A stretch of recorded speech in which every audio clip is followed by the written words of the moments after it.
pericardiofrénica.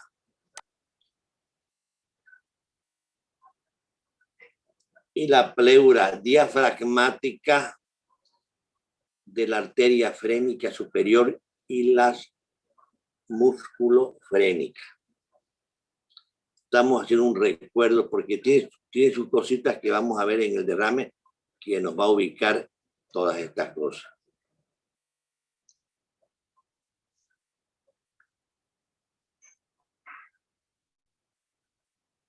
Circulación linfática. La circulación linfática es la que juega un papel preponderante, importante, primordial en la absorción de líquidos, células y partículas del espacio pleural. El drenaje linfático de las ambas superficies, ¿ya? Es decir, vamos a hablar de la parietal y de la visceral, son diferentes. El parietal, el sistema linfático parietal, ¿ya? Que es el más importante, ¿ya? El parietal no se va a olvidar. Es por donde el líquido sale del espacio pleural. Es decir, es por donde drena el líquido de adentro, por esa, ¿ya? Por el sistema linfático parietal. Los linfáticos de la superficie costal y diafragmática, ¿ya?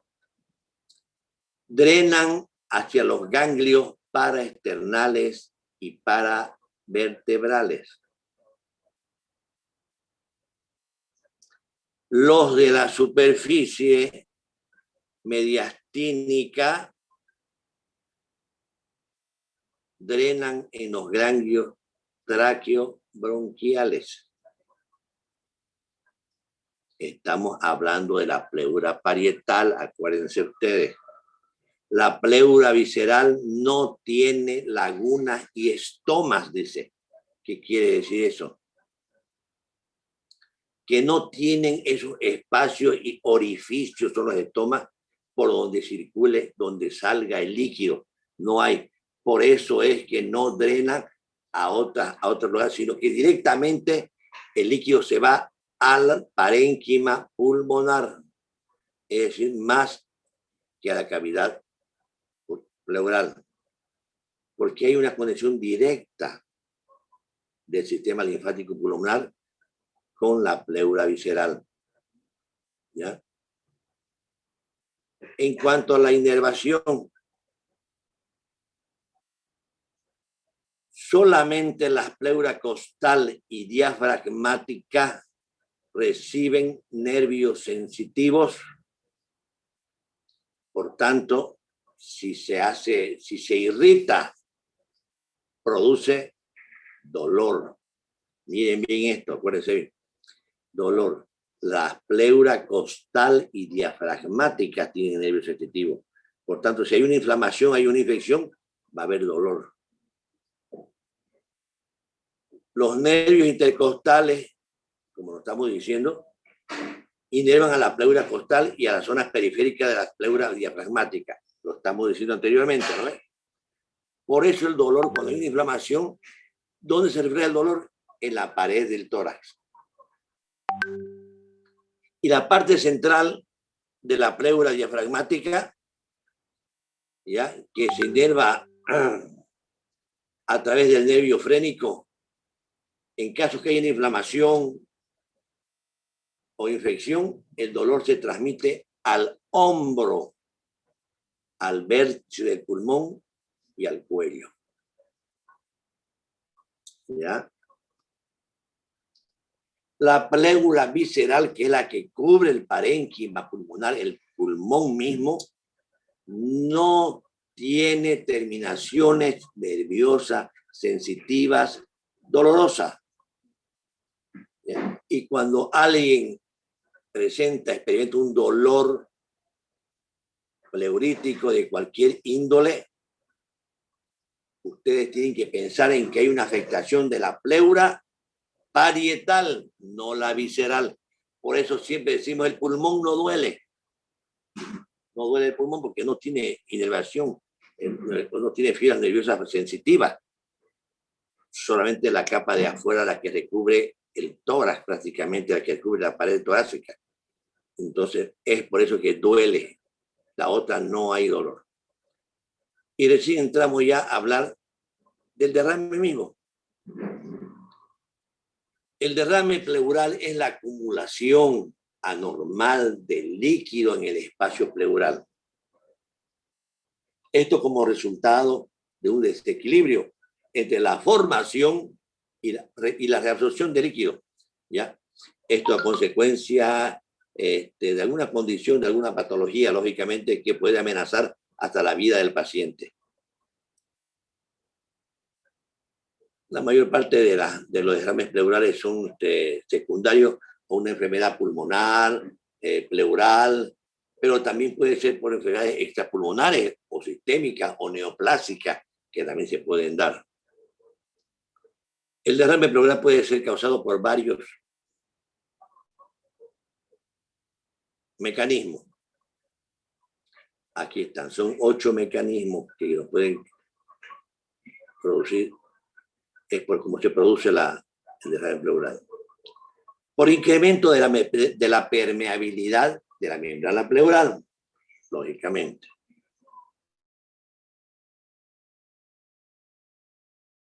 ¿Ven o no ven? Sí, doctor, se ve. Ya. Como así entraron otros toditos. Están entrando, ya van 34. Ya están entrando. Bueno, entonces, mientras están entrando el restante, les decía que hay mecanismos de producción del derrame pleural. Uno que es el incremento de la permeabilidad de la membrana pleural, incremento de la presión hidrostática, incremento de la presión intrapleural negativa. Ustedes saben que es negativa la presión intrapleural, pero cuando hay mucho incremento, por disminución de la presión oncótica en la circulación microvascular, esto por la disminución de la población de proteínas en el hígado, ¿no es cierto? Por obstrucción del flujo linfático, por movimiento de líquido ascítico en el espacio peritoneal, por incremento de la permeabilidad microvascular y por separación de las superficies pleurales. ¿Ya? Esos son los 8 mecanismos que hay de producción de. Ahora, ¿qué es lo que pasa? ¿Qué es lo que pasa con este líquido? Normalmente, ya dije que hay 15, 10, 15, 20 de líquido pleural. El líquido pleural tiene una composición muy parecida al plasma, pero con concentraciones más bajas de proteína. ¿No es cierto? Entonces, ¿qué pasa? El líquido ingresa en el espacio pleural. Este líquido procede de los capilares sistémicos en la pleura parietal y sale por esos estomas que le dije de la pleura parietal y por los linfáticos. Finalmente el líquido dice que drena hacia la aurícula derecha, por eso que su eliminación depende en parte de las presiones del lado derecho. ¿Ya? Aquí. El líquido pleural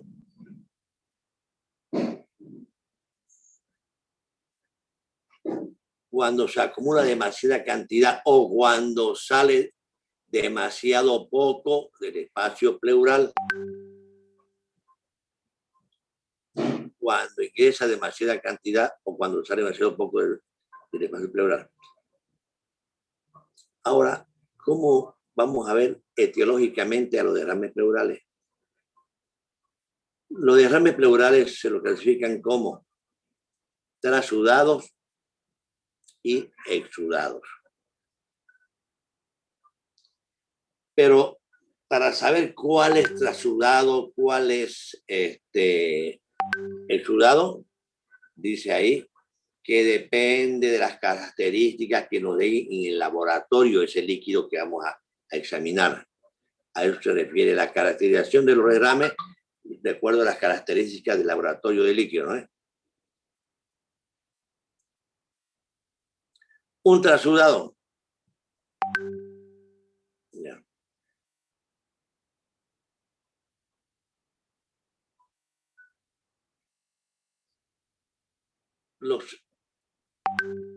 Son causados por una combinación de un aumento de la presión hidrostática y una disminución de la presión osmótica del plasma. Y un trasudado se lo puede tratar rápidamente sin evaluar mucho, mientras que en un exudado se exige una buena investigación. Ejemplo de trasudado. Por ejemplo, nos va a dar trasudado la insuficiencia cardíaca. Nos va a dar trasudado la cirrosis con ascitis, la hipoalbuminemia debida a un síndrome nefrótico. Son ejemplos de lo que nos puede dar un líquido, un derrame tipo trasudado o trasudativos. Los derrames exudativos o los exudados, ¿ya? Son causados por procesos locales, ¿ya? Que conducen a la mayor permeabilidad capilar, ¿ya?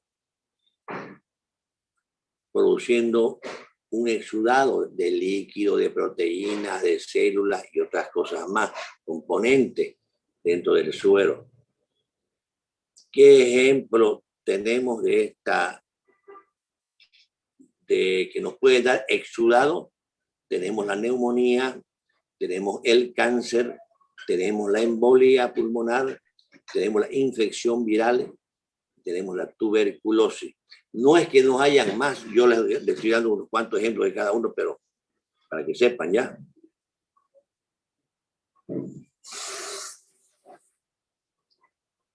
Hay un síndrome que se llama el síndrome de las uñas amarillas. Es un trastorno raro que causa derrames pleurales también, exudativo, crónico y linfedema. Y vamos a ver unas uñas amarillas distróficas. Y esto dice que parece que se debe a un problema del drenaje linfático de las uñas amarillas.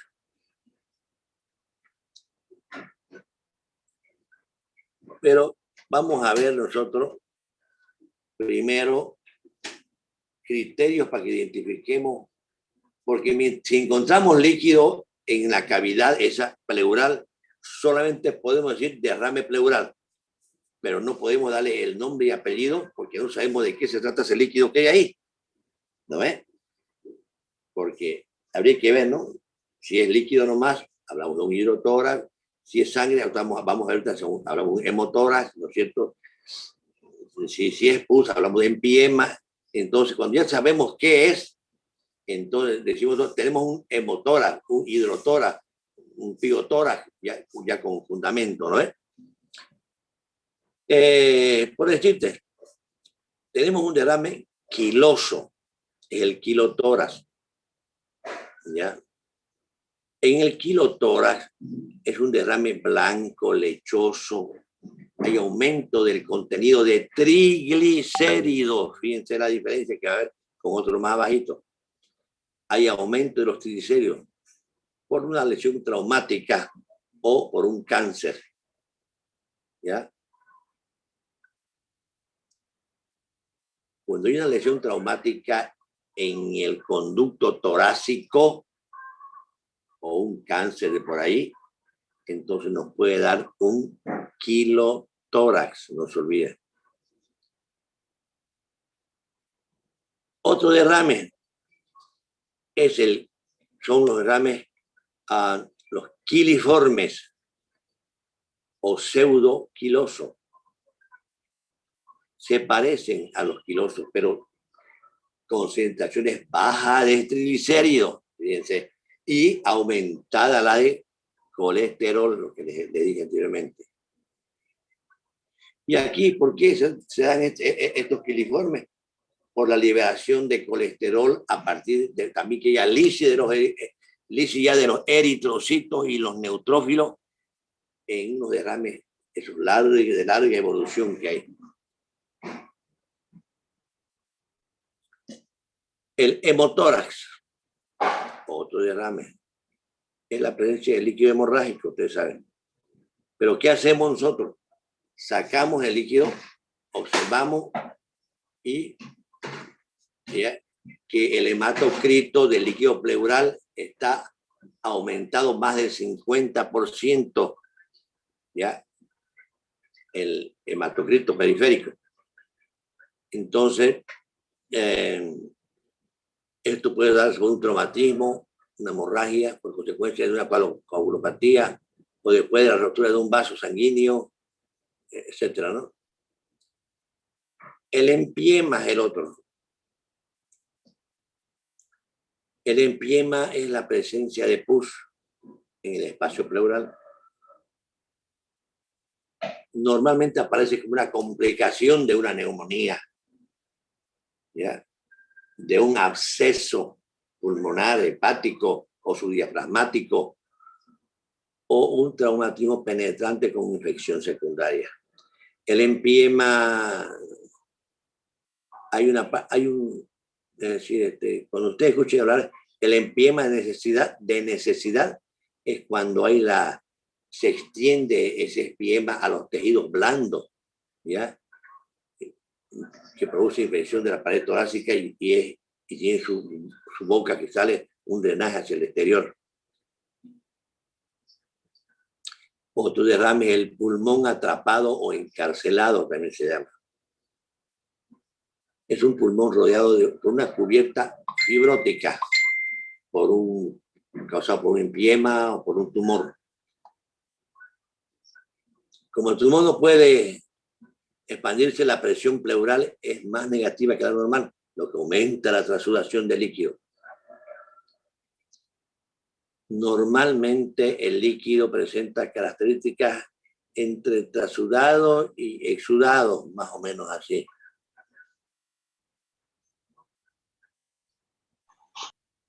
Y los iatrogénicos, que yo les dije a ustedes, es por ejemplo, esos derrames se dan por la colocación errónea de una sonda de alimentación en la tráquea o la perforación de la vena cava, ¿no? Superior por un catéter venoso, entonces nos puede dar estos derrames iatrogénicos, ¿no?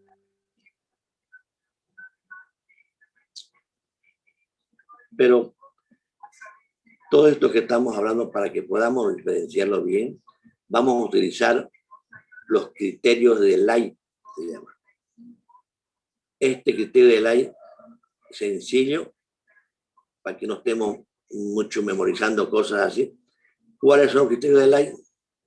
Primero hay que extraer el líquido, ¿no es cierto? Se extrae el líquido con una toracocentesis y se mide las proteínas en el líquido pleural sobre las proteínas en sangre. Más del 0.5% es el criterio positivo. ¿Ya? Entonces tendríamos, primer criterio, si es inflamatorio, tendrá más del doble de proteína en el líquido pleural que en la sangre. Segundo criterio dice que la deshidrogenasa láctica, ¿ya? que se mide también ahí, también que sea el doble en el líquido pleural que en la sangre. Y el tercer criterio, que el valor absoluto del DHL, de la deshidrogenasa láctica, que sea más del 2/3 o 60% mayor en el líquido pleural que en el de sangre. Entonces, si ocurre esto, estamos hablando de un exudado. Entonces, uno de esos criterios que tenga uno de ellos, hablamos de exudado.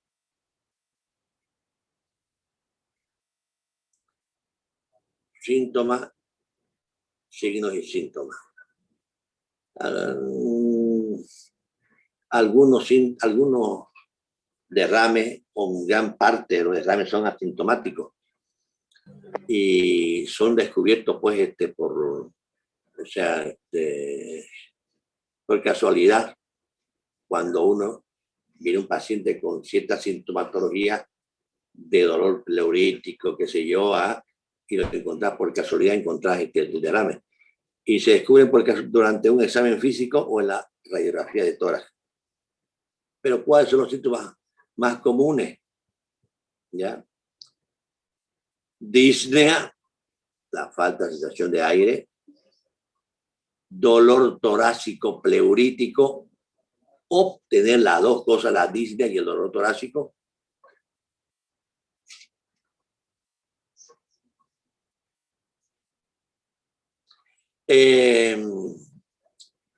Cuando duele, cuando hay el dolor pleurítico, torácico, hay una sensación de malestar, es vago, ¿ya?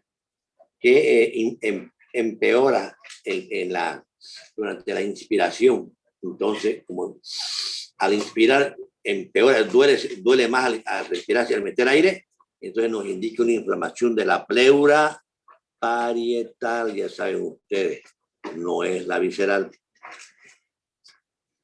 Entonces, o sea, se siente dolor en la zona inflamada, pero no se olviden que puede haber dolor referido, siempre hay dolor referido. ¿Ya? Las partes de atrás y periféricas de la pleura diafragmática ya sabemos que están inervadas por los intercostales inferiores, y cuando se irritan puede causar dolor en la pared inferior del tórax o el abdomen, que puede simular una enfermedad intraabdominal.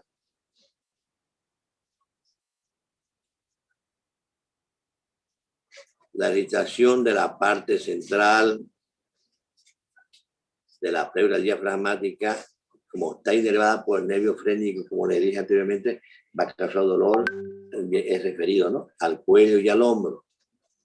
En el examen físico vamos a ver que vamos a encontrar ausencia de frémito en el tacto, matidez en la percusión y disminución de los ruidos respiratorios en el lado del derrame. ¿Ya?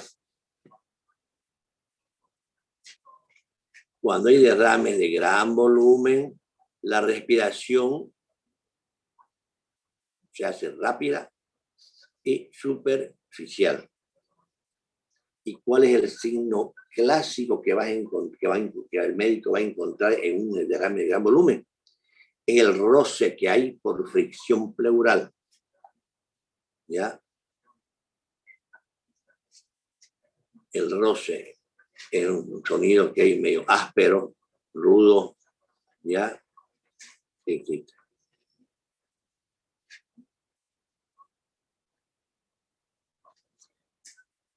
Y vamos a ver entonces que en el diagnóstico, entonces, la radiografía de tórax es la primera prueba que se hace. Después vamos a ver que ahí se hace análisis de líquido pleural, se puede hacer angiotomografía, ¿ya? La radiografía se la examina el lado de la posición lateral del tórax, posición de pie. Y en esa posición, si hay 75 ml de líquido en cavidad pleural, se va a borrar el ángulo costofrénico posterior. Pero ¿cómo buscamos la tomografía, como la etiología? Primero la vamos a buscar con las preguntas que le hacemos al paciente, la anamnesis, con la exploración física que estamos haciendo, y se continúa con con la placa, qué sé yo, ¿no? Y la toracocentesis diagnóstica, no se olvide. Porque hay que sospechar de un derrame pleural en todo paciente que tenga dolor, ese dolor que le dije, el pleurítico, una disnea inexplicable, no sabe por qué no puede respirar bien. Los derrames pleurales más grandes, ustedes en la placa van a ver que se ven opacos. La parte del emitor afectado, opaco. Y cuando es grande, ya dice que puede desplazar el mediastino hacia el lado contralateral. ¿Ya? Al lado contralateral. Entonces, eso es importante. Usted lo va a ver en las placas también. Y finalmente, lo último, el tratamiento o cómo se maneja un derrame pleural.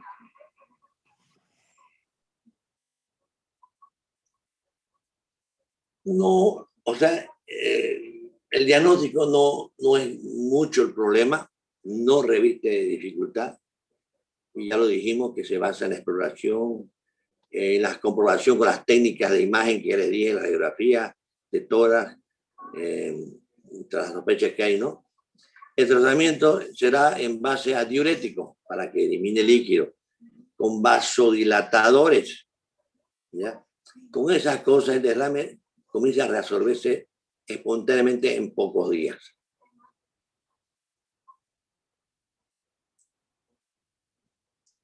La toracocentesis, ¿ya? Terapéutica, incluso en determinados casos, cuando es abundante líquido, se puede utilizar, dice, se puede realizar la pleurodesis con agentes esclerosantes como la minociclina. ¿Qué es esto? Otro tratamiento es la toracocentesis para disminuir, pero cuando es muy grande, la pleurodesis significa que vos le colocas algún medicamento esclerosante, tipo talco, es decir, que para que las hojas, las inflamas, las hojas viscerales, las prendes, las pegas, las hojas viscerales, las hojas pleurales. Eso quiere decir pleurodesis, ¿ya? Las pegas la hoja, ya para ir disminuyendo, dándole espacio que se pueda expandir el pulmón. Y la minociclina es el medicamento que se usa para hacer ese trabajo. Yo no lo he visto personalmente acá en Trinidad. Seguramente que los neumólogos harán, no sé. Bueno, ese es el tema de derrame pleural jóvenes. ¿Ya? Yo se los voy a pasar el tema ya esto más desglosadito, todo lo que le dije, con todos esos detalles que le hablaba que no está aquí. Se los voy a poner ahí para que ustedes lo tengan y ya como texto y comiencen a hacer su resumen y estudiar, porque me parece que en una semana más, 10 días más, podemos comenzar ya con los segundos parciales. Yo pienso que el día lunes vamos a avanzar 2 temas, porque son cortos. Neumotoras es corto, entonces vamos a avanzar neumotoras y edema agudo de pulmón para tener 3 temas, para que no nos coja sin tema el tercer parcial. Preguntas, jóvenes.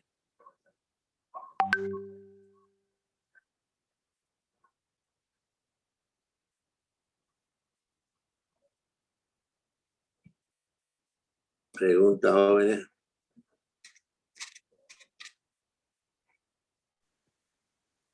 Del viaje, doctor, ¿no iba a hablar? Sí. Bueno, le reitero, chicas, a ver, o jóvenes, ya me llamó la atención porque las últimas veces no mandé la foto hoy. Sáquenme una foto que donde nos veamos ahí, pónganse su cámara, por favor, ya, para que me hagan la foto y la mande yo allá de que estamos pasando clases.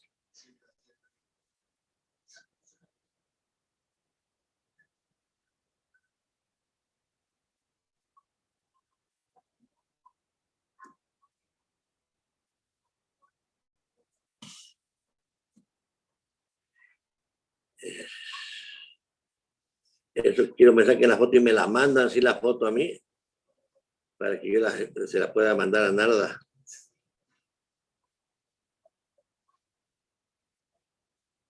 Porque además nos han dado un trabajo más jóvenes, quiero que sepan. Nos han dado hasta el 1 de septiembre para que entreguemos un banco de preguntas, de 100 preguntas, todas las materias, para hacer el banco de preguntas de la carrera. Y son detalles, no es más hacer, son detalles de acuerdo a normas nacionales con la CV y todas esas cosas. Vamos a trabajar en eso todos los docentes. De cuarto y quinto año solamente. Me sacan esa foto, por favor. Mira, tanto, Helmut, ¿cómo hacemos entonces? ¿Para cuándo echamos el viaje? Eso ya sería como, depende de usted, doctor, si quiere hacerlo antes de los terceros parciales, según tengo entendido que son comenzando el 6 de septiembre, más o menos, los terceros parciales, según no es nada confirmado. Pero el 6 de septiembre sería más o menos empezando por ahí esa fecha. Ahorita somos 15. Si usted quisiera organizarlo al siguiente fin de semana o algo, sería movernos rápido, digamos. Ya yo le puedo ayudar con esos papeleos que se puede hacer con el doctor Terán o cualquier cosa. A ver, fíjense que se llama un calendario. Doctor, sería mejor después de los terceros parciales el viaje. ¿Qué? Sería mejor después del tercer parcial. Así con más calma. Yo creo que sí, depende de ustedes. Si es después, pues, claro, si es después del parcial, como yo pensaba ir en septiembre, yo había puesto jueves 23 de septiembre. Ya hemos dado, ya estamos fuera ya de los parciales. Sería lo mejor. Es lo mejor, doctor. En eso sería ya avisarle yo de cuándo terminan los parciales, porque hay algunas veces que mueven la fecha los docentes y lo terminamos alargando más. Ya yo le hablaría a usted cuándo terminamos los parciales y ahí organizarnos, pero también traernos organizando, digamos. Ya claro, después, como dicen, ya terminando los parciales.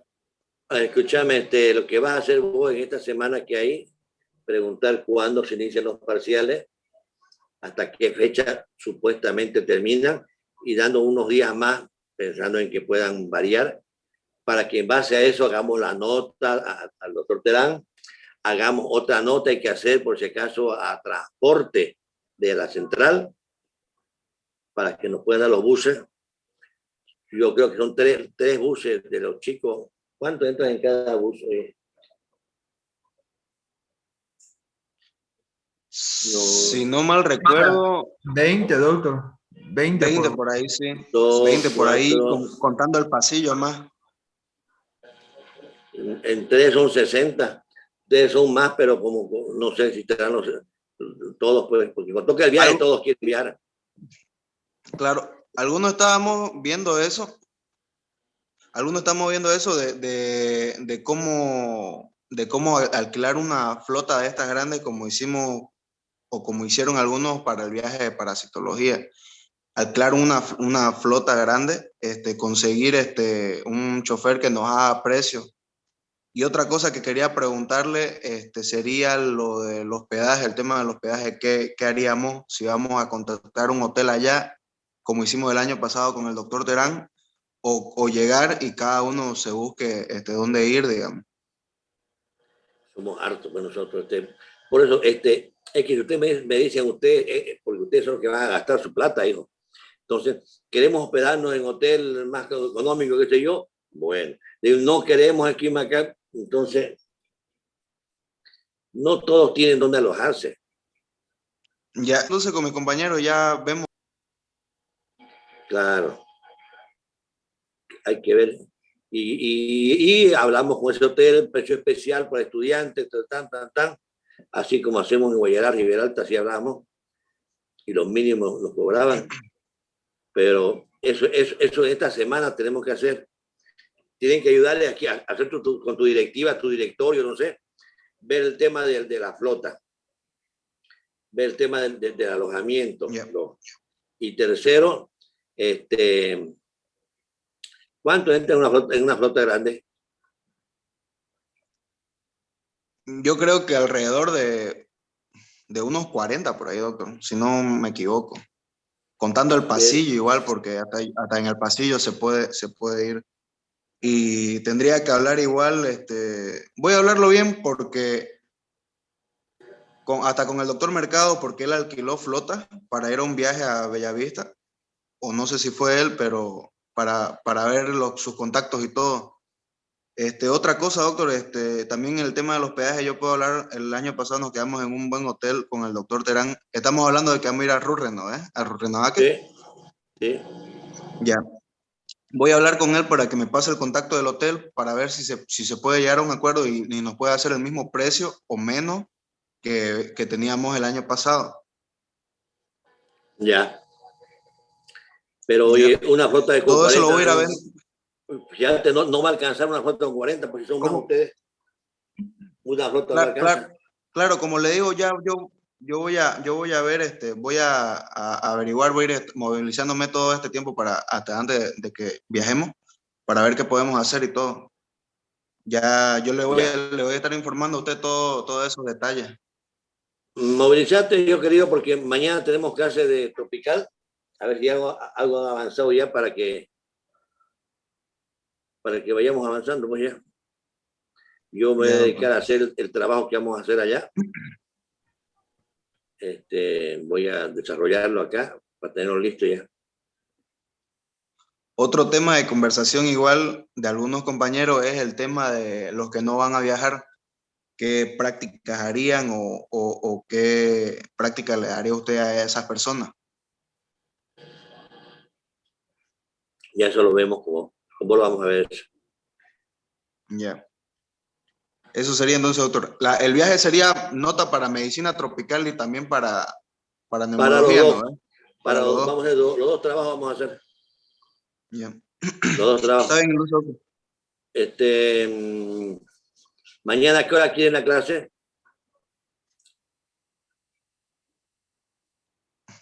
¿A la misma hora no me está bien, no? ¿O a qué hora? No hay sí, a la misma hora. A la misma hora, doctor. Ya, 9 de la mañana, medicina tropical, por favor, ya. Avisen a los demás. Nos movilizamos entonces el tema del viaje ya. Doctor, ya, ¿no puede ser un poquito más temprano la clase mañana? Lo que pasa es que tenemos exposición mañana, un grupo de estudiantes en Mocoví. Y para ver ese tema, que por lo menos escuchemos algo de su clase. Me quería sacar análisis mañana y yo a ver 7:30, 8. 8:30. Es que... O después nos ponemos de acuerdo, ya le digo, doctor, a qué hora más o menos y coordinamos a qué hora puede usted igual.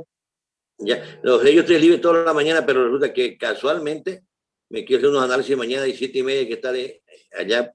No hago cola, es verdad, pero hasta que me busquen Benita se van a hacer las 8, 8:15, 8:20, entonces de ahí no tengo nada que hacer toda la mañana.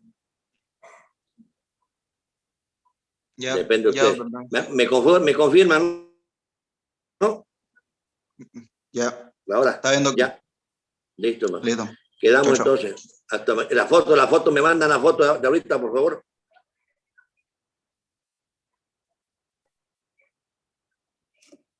La foto me mandan, por favor.